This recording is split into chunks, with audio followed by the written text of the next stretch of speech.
रतन टाटा का निधन 9 अक्टूबर 2024 को 86 वर्ष की आयु में हुआ, जब वह नियमित जांच के लिए अस्पताल में भर्ती थे। उनकी मृत्यु ने भारत और वैश्विक व्यापार समुदाय पर गहरा प्रभाव डाला है, जिसमें उनकी दृष्टि से भरी नेतृत्व क्षमता और परोपकारी भावना को उजागर करने वाले श्रद्धांजलियों की बाढ़ आई है। रतन टाटा का जन्म 28 दिसंबर 1937 को मुंबई में हुआ।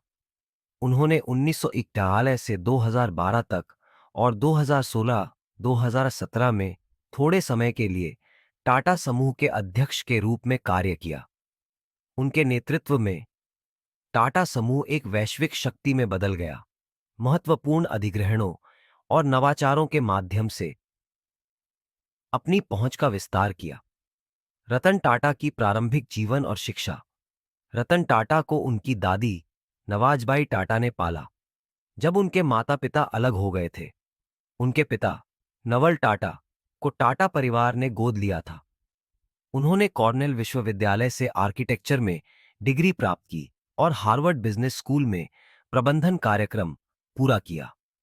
रतन ने 1962 में टाटा स्टील में शामिल होकर तेजी से पदोन्नति प्राप्त की।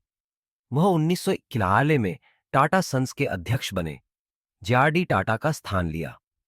उनके नेतृत्व में समूह की आय में उल्लेखनीय वृद्धि हुई, 40 गुना से अधिक, एंड लाभ 50 गुना से अधिक बढ़ा।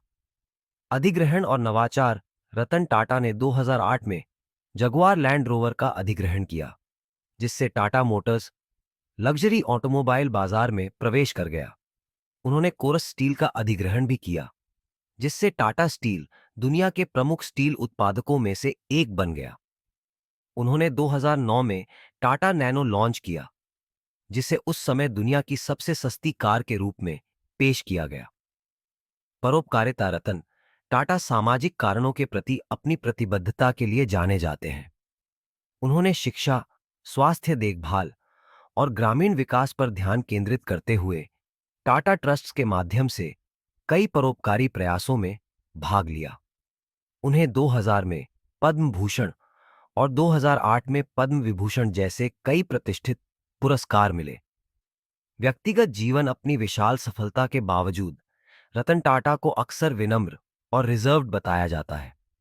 उन्होंने अपने जीवन भर गोपनीयता और सरलता को प्राथमिकता दी है। रतन टाटा के जीवन के कुछ कम ज्ञात तथ्य। रतन टाटा को उनकी दादी ने पाला। 1948 में उनके माता पिता के अलग होने के बाद रतन टाटा की दादी नवाजबाई टाटा ने उनका पालन पोषण किया। उन्होंने कई प्रतिष्ठित स्कूलों में पढ़ाई की, जिनमें कैंपियन स्कूल और Cathedral and John Connon School शामिल हैं। रतन टाटा का पहला कार्यभार टाटा स्टील के शॉप फ्लोर पर था, जहां उन्होंने संचालन का प्रबंधन किया। रतन टाटा ने कभी शादी नहीं की, हालांकि उन्होंने 4 बार शादी करने के करीब पहुंचने का उल्लेख किया है। उन्हें आवारा कुत्तों के प्रति विशेष प्रेम है और उन्होंने इस परंपरा को जारी रखा है। वह एक प्रशिक्षित पायलट हैं और 2007 में F-16 फाइटर जेट उड़ाने वाले पहले भारतीय बने। रतन टाटा ने हार्वर्ड बिजनेस स्कूल को 50 मिलियन का दान दिया था। रतन टाटा का कार्यकाल 1991 से 2012 तक रहा, जिसमें समूह की आय 40 गुना और लाभ 50 गुना बढ़ा।